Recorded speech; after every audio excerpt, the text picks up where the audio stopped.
এখানে তো দেখছি আইস ললি। আরে রাক্ষসের বাচ্চা, তুই অপেক্ষা কর, পরে খাবি নে। বাবা বাবা, আমি আইস ললি খাবো।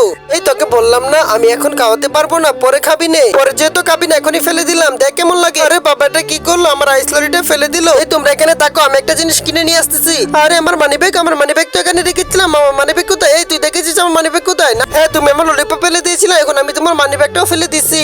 আরে শালার পু, তুই করলিটা কি? তুই আমার মানিব্যাগটা ফেলে দিলে, এখন আমি কি করব, কি কিনবো? আরে তাড়াতাড়ি যাই, আমি মানিব্যাগটা খুঁজে পাই কিনা, আবার গিয়ে দেখি রাস্তায়। এরপর কি হলো দেখার আগে বলো, তোমাকে যদি বলা হয় এক বস্তা টাকা নাকি মা, তখন তুমি কোনটা নেবে? তুমি যদি আমার মতো মাকে নাও তাহলে ভিডিওতে লাইক করে চ্যানেলটাকে সাবস্ক্রাইব করে বুঝিয়ে দাও। এই তুই কোথায় ফেলেছিস? এই তো সামনে সামনে। আচ্ছা আচ্ছা, তাদের যেতেছি। যে বাবা, এই যে দেখো, ওই সামনের জায়গাটা আমি ফেলেছিলাম। এই তো এখন আমি আমার আইস ললির কাছে চলে এসেছি। এখন আমি আগে আইস ললিটা নিব।